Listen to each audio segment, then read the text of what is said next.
नमस्कार स्टूडेंट, कैसे हैं आप सब। हमारा जो चैप्टर चल रहा है चैप्टर सेकेंड विलियन, और इनके हमने बहुत सारे वीडियो क्लियर करके जो आपको डिस्क्रिप्शन बॉक्स में मिल जाएगा। और ये नीट कॉम्पिटिटिव एग्जाम का यूजफुल टॉपिक है। तो हमने न्यूमेरिकल स्टार्ट कर रखी थी, जिसमें से आपका 2 न्यूमेरिकल क्लियर हो चुका है। एक तो द्रव्यमान प्रतिशत, दूसरा मोलरता। और आज हम लोग स्टार्ट करते हैं मोललता और नॉर्मलता। हो सके तो आगे और बढ़ सकते हैं। चलिए, तो फर्स्ट क्वेश्चन करते हैं मोललता से कि 3.65 ग्राम HCl हाइड्रोक्लोरिक अम्ल 500 ग्राम जल में घुला है ना। तो विलयन की मोललता ज्ञात कीजिए। ठीक है, पहले बात आपको मोललता का सूत्र पता होना चाहिए। मोललता आपको ऐसे 2-3 बताया था मैंने, जैसे कि एक बताया था आपका विलेय का भार है ना, गुणित 1000 बटा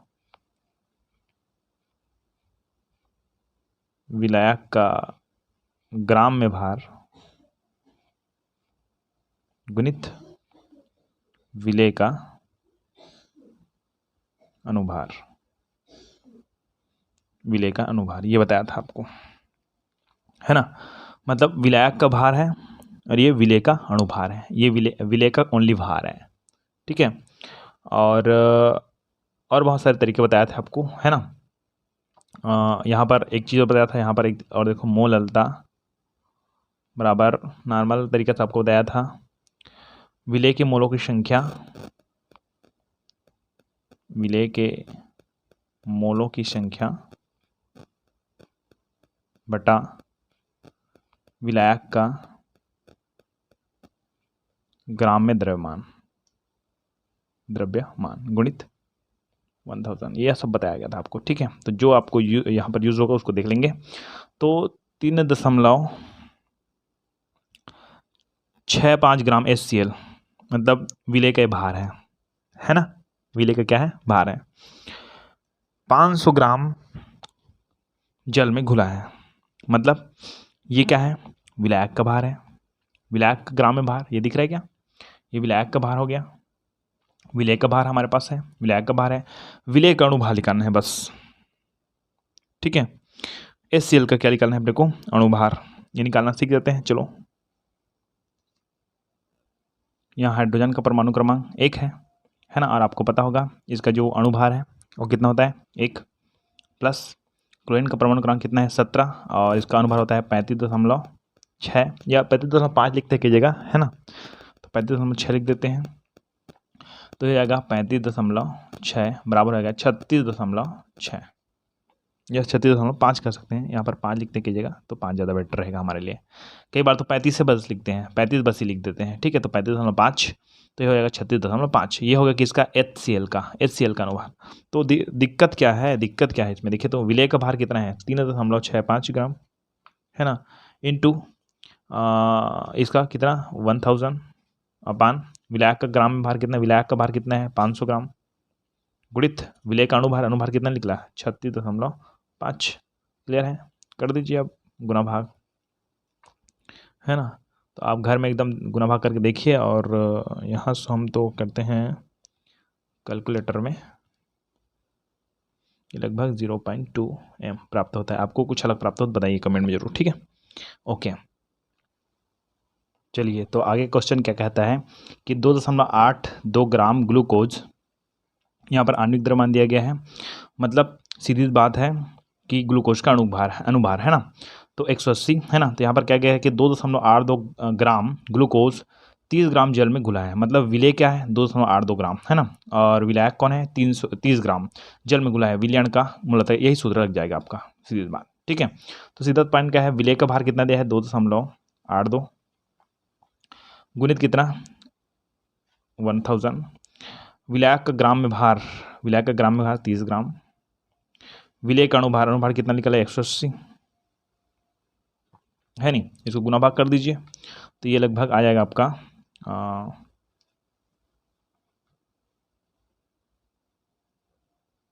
2.82 गुणित इतना 80, तो ये लगभग 0.5226 बहुत सारे आ रहे हैं। ठीक, तो 0.52 ये हो जाएगा आपका मोललता।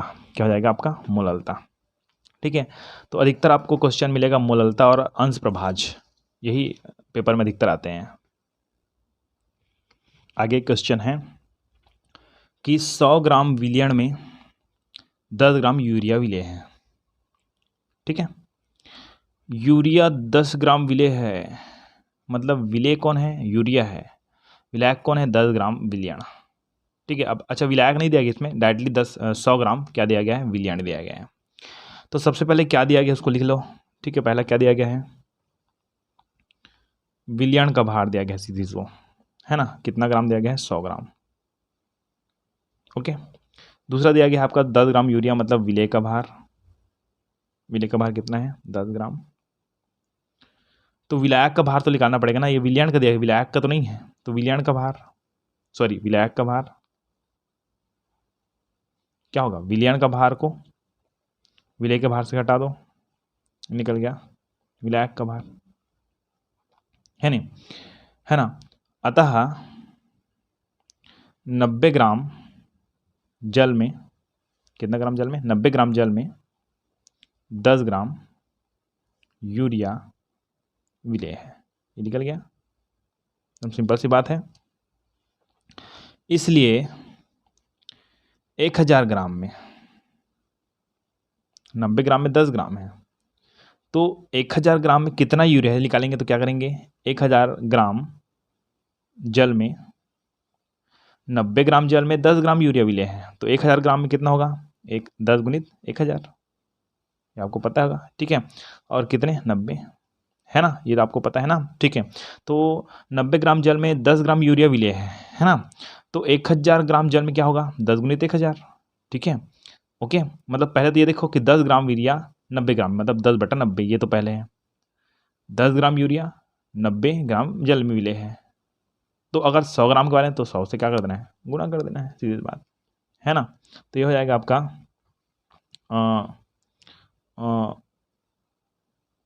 इसको हम निकाल लेते हैं। अच्छा, नहीं निकालेंगे तो भी चल जाएगा। ठीक है, डायरेक्टली लिख देते हैं। देखो तो मोललता का सूत्र, विलेय का 1000 ग्राम विलायक में भार, जितना आएगा उतना लिखोगे। विलेय का 1000 ग्राम विलयन में भार बटा विलेय का अणुभार, ये सूत्र है अपने पास। अब यूरिया का अणुभार आपको दिया रहेगा तो भी, और नहीं दिया रहेगा तो निकाल लेना। 60 कितना होता है? 60।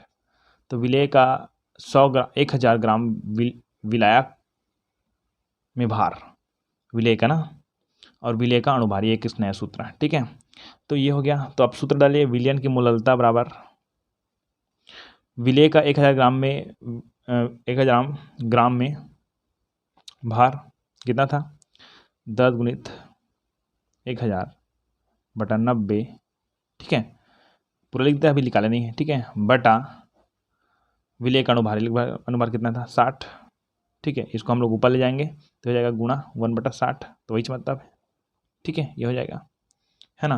तो इसको हम लोग गुना भाग कर लेते हैं पहले तो।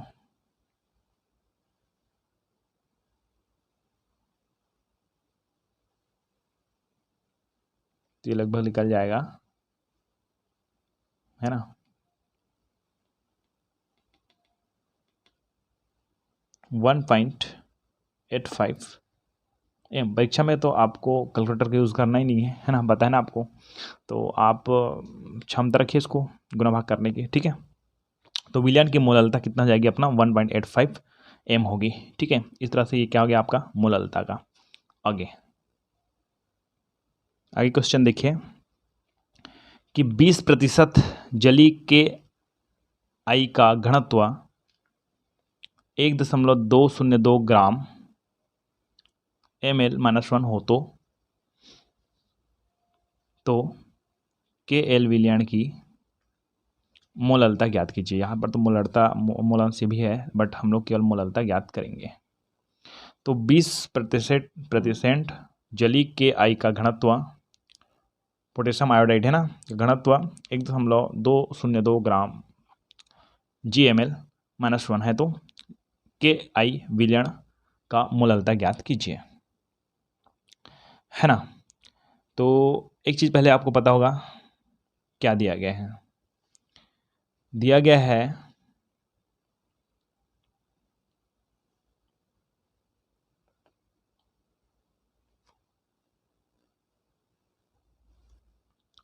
सबसे पहले तो आपको ये कंफ्यूजन कर रहा होगा कि 20% जली Ki का घनत्व ऐसे लिया गया है। 20% जली Ki का मतलब क्या होता है?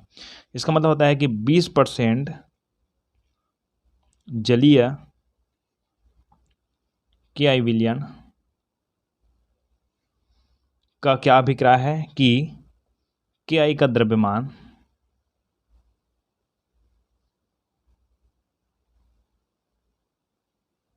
बराबर 20 ग्राम विलयन में जल का द्रव्यमान बराबर 100 ग्राम। ठीक है, तो विलयन में Ki का द्रव्यमान 20 ग्राम है, किसमें? जो विलेय है, कौन है? विलेय है, उस विलेय के 100 ग्राम में, है ना। अर्थात हम लोग कह सकते हैं जल का द्रव्यमान बराबर 100 - 20 ग्राम। 100 विलयन है, उस 100 विलयन में से 20 ग्राम किसका है? Ki का है ना, Ki का है। और जली विलयन बोला है ना, जली है ना, तो उसका है कितना? 100 ग्राम। तो अगर जल का द्रव्यमान निकालेंगे, ओनली जल का, इनके साथ नहीं बोल रहा हूँ, ये जल के साथ है तो पूरा विलयन कितना है? 100 ग्राम है। उस 100 ग्राम में 20 ग्राम कितना है? Ki का है। तो बचा कितना? 80 ग्राम। तो 80 ग्राम किसका है? वो जल का है, जल का द्रव्यमान है। मतलब कितना kg? 0.08 kg जल का द्रव्यमान है ना। ओके, तो यहाँ पर इसको बार बार रिपीट करके देखेंगे तो ज़्यादा बेटर समझ आएगा, है ना। तो अब चलते हैं हम लोग विलयन की मूललता। तो मूललता का सूत्र क्या है ना, विलेय के मोलों की संख्या, किसके? विलेय के मोलों की संख्या। यहाँ पर आपको बुक में देखना, सबसे ऊपर में ये वाला सूत्र दिया गया है, विलेय के मोलों की संख्या बटा विलायक का केजी में द्रव्यमान। विलायक का किसमें? केजी में द्रव्यमान। अब दिक्कत क्या है देखो, तो कोई दिक्कत नहीं। सबसे पहले विलेय के मोलों की संख्या निकालो। तो मोल का सूत्र क्या होता है ना। मोल का सूत्र क्या है? विलेय का भार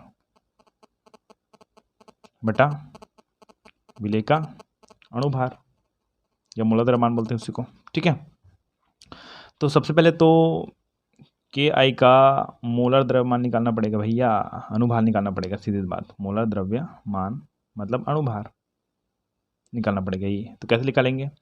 सबसे पोटेशियम का परमाणु क्रमांक कितना होता है? पोटेशियम का होता है आपका 19 19 38 39 होता है उसका परमाणु द्रव्यमान। ठीक है, और आयोडीन का होता है आपका 53, तो इसका होता है आपका लगभग 153 को हम लोग डबल करेंगे तो 106 107, नहीं इतना होता है, बहुत ज़्यादा होता है, 127 लगभग। ठीक है, ओके, तो हो गया। इसका क्या निकलेगा? ये निकलेगा आपका 166 ग्राम मोल -1, ये निकल गया इसका मोल द्रव्यमान। मतलब सीधी बात है, अणुभार निकल गया। ठीक है, विलेय का भार कितना दिया गया है? विलेय का भार दिया गया आपका 20 ग्राम। 20% बोला गया था ना, तो 20 ग्राम सीधी बात। ठीक है, तो यहाँ पर आप लिखोगे 20 ग्राम बटा 166 ग्राम बराबर 0.120, है ना। ये निकल गया कि इसका मोलों की संख्या। अब क्या है? विलेय के मोलों की संख्या लिख दो। मोलरता बराबर विलेय के मोलों की संख्या कितना है? 0.120, है ना। और विलायक का कितना निकाले हम लोग? यहाँ पर देखो, जल का द्रव्यमान निकाले ना, तो विलायक का द्रव्यमान कितना है? 0.08 kg में है, ये मोल है ना। तो इसका निकल जाएगा आपका 1.5 मोल kg -1, ये निकलेगा कि इसका मोललता। ठीक, चलिए पहला क्वेश्चन देखते हैं। पहला क्वेश्चन क्या है कि सोडियम हाइड्रोक्साइड के 2 ग्राम, कितने? 2 ग्राम 250 ml विलयन में घुले हैं। ओके, और यहाँ पर तुल्यांकी भार दिया गया है सोडियम हाइड्रोक्साइड का 40। ये क्यों दिया गया है आपको पता चलेगा आगे, है ना। तो सोडियम हाइड्रोक्साइड का तुल्यांकी भार दिया गया है 40, है ना। तो सोडियम हाइड्रोक्साइड के 2 ग्राम 250 ml विलयन में घुले हैं, है ना, मिलीलीटर, है ना, विलयन में क्या हुए हैं, घुले हैं। तो विलयन की नॉर्मलता ज्ञात कीजिए। ओके, अब नॉर्मलता के लिए आपको कुछ बातें आज अच्छा समझना है आपको, ठीक है ना। पहले तो हम लोग सूत्र समझते हैं कि नॉर्मलता का सूत्र क्या है ना। विलेय के ग्राम तुल्यांकी भार, है ना, बटा विलयन का लीटर में आयतन, लीटर में आयतन, ये है।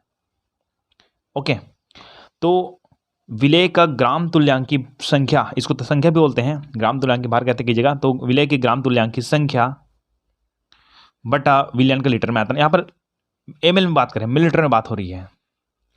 इस सिचुएशन में आप देखेंगे तो मिलीलीटर में बात हो रही है, तो इस जगह ये वाला हमारे लिए इफेक्टिव नहीं है। दूसरा तरीका से आपको बताया था, आपको एन मतलब निर्माणता, है ना।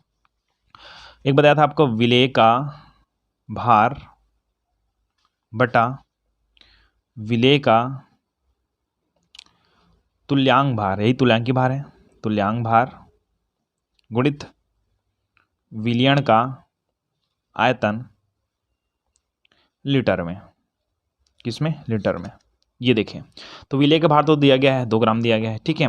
और 250 ml विलयन में, विलयन का भार भी देते हैं आयतन लीटर में, बट अपने को यहाँ पर लीटर में लेना है, तो यहाँ पर दिया गया है मिलीलीटर में, फिर दिक्कत हो जाती है।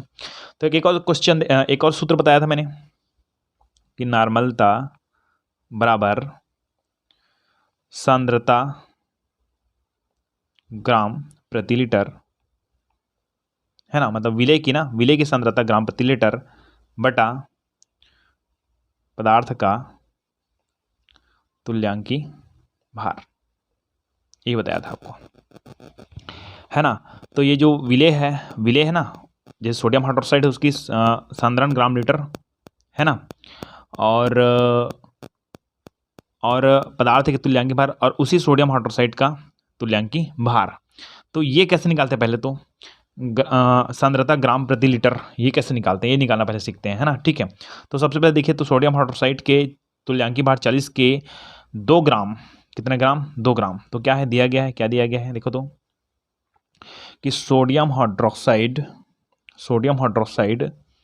का तुल्यांक या तुल्यांकी भार ये दिया गया है आपको 40, और क्या दिया गया है कि 250 मिलीलीटर विलयन में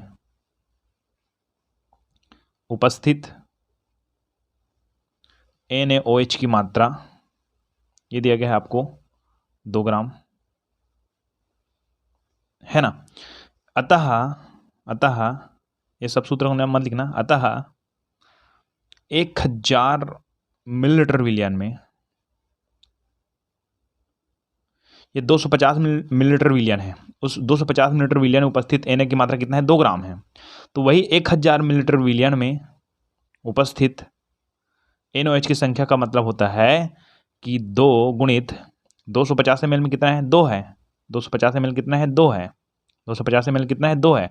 तो 1000 मिलीलीटर विलयन में उपस्थित Na की संख्या कितनी होगी, ये हो जाएगी आपका, है ना, 25 से कम 25, 25 चौक 100 और 4 दूनी 8, 8 हो जाएगा ये, ठीक है। तो ये निकल गया क्या, ये निकल गया NaOH की ग्राम प्रति लीटर सांद्रता, मतलब प्रति लीटर में 1000 मिलीलीटर मतलब क्या है, 1 लीटर। तो प्रति लीटर में NaOH की ग्राम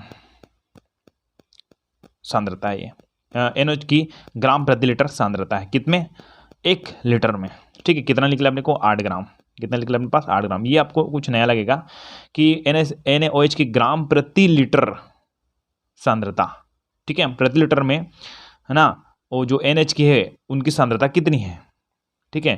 तो यहाँ पर मैंने बताया था सांद्रता ग्राम प्रति लीटर, ठीक है, विलेय की सांद्रता ग्राम प्रति लीटर, और उसी उसमें जो तुल्यांकी भार दिया गया है ना, वो तुल्यांकी भार आपको पहले से यहाँ पर दिया गया है, ठीक है। ओके, तो यहाँ पर देखिए 8 ग्राम, ये हो गया सांद्रण ग्राम प्रति लीटर। तो आप नॉर्मलता का सूत्र डाल दीजिए, नॉर्मलता बराबर सांद्रता ग्राम प्रति लीटर कितना आया, 8 आया, 8 बटा, और पदार्थ का तुल्यांकीय भार कितना है हमारे पास, 40, ठीक है। तो हो जाएगा 0.2, ठीक है,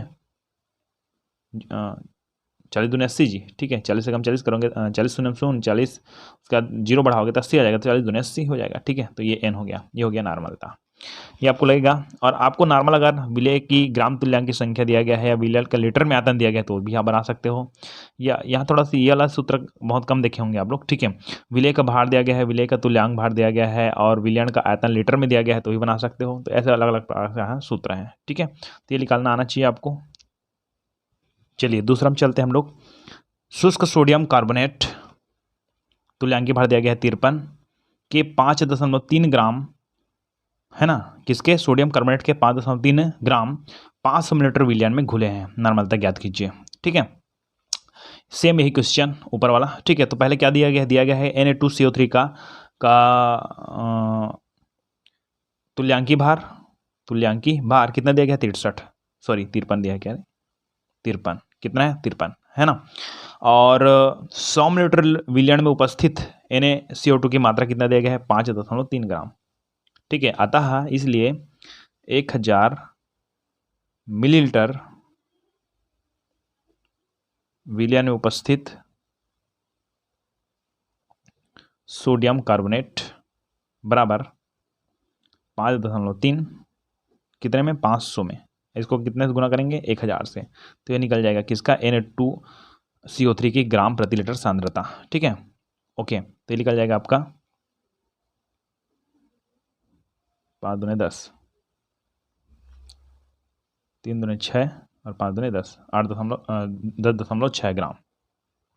तो ये निकल गया किसका, Na2CO3 का ग्राम प्रति लीटर सांद्रण निकल गया। अब वही सूत्र फिर लगाइए, नॉर्मलता बराबर 10.6, सॉरी यहाँ पर लिखोगे सांद्रता ग्राम प्रति लीटर बटा पदार्थ की तुल्यांकी भार। तो नॉर्मलता बराबर हो जाएगा सांद्रता ग्राम प्रति लीटर कितना है, कितना प्राप्त हुआ था अपने को, 10.6 बटा पदार्थ की तुल्यांकी भार कितना है अपने पास, 53। इसको हम लोग कैलकुलेट कर देते हैं,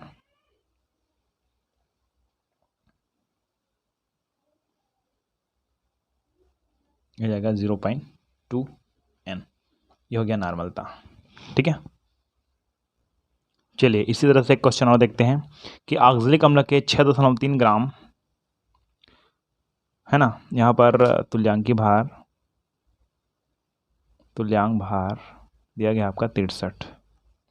तो ऑक्जेलिक अम्ल के 6.3 ग्राम, है ना, 500 मिलीलीटर विलयन में, है ना, घुले हैं, नॉर्मलता ज्ञात कीजिए, विलयन की नॉर्मलता ज्ञात कीजिए, विलयन की नॉर्मलता ना, ठीक है। तो विलयन की नॉर्मलता के लिए सूत्र देखें तो वो पता है, और यहाँ लिखेंगे, दिया है, क्या दिया है, ऑक्जेलिक अम्ल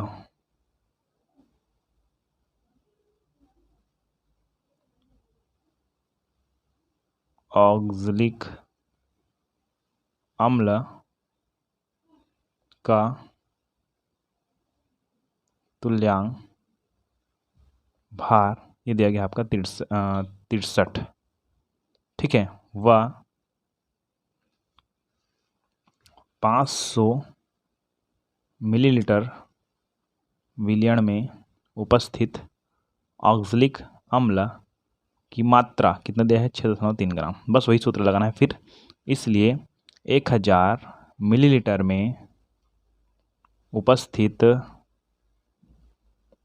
ऑक्जेलिक अम्ल की मात्रा बराबर हो जाएगा 6.3 बटा 500 गुणित 1000, हो गया क्या, 2 इधर कट गया।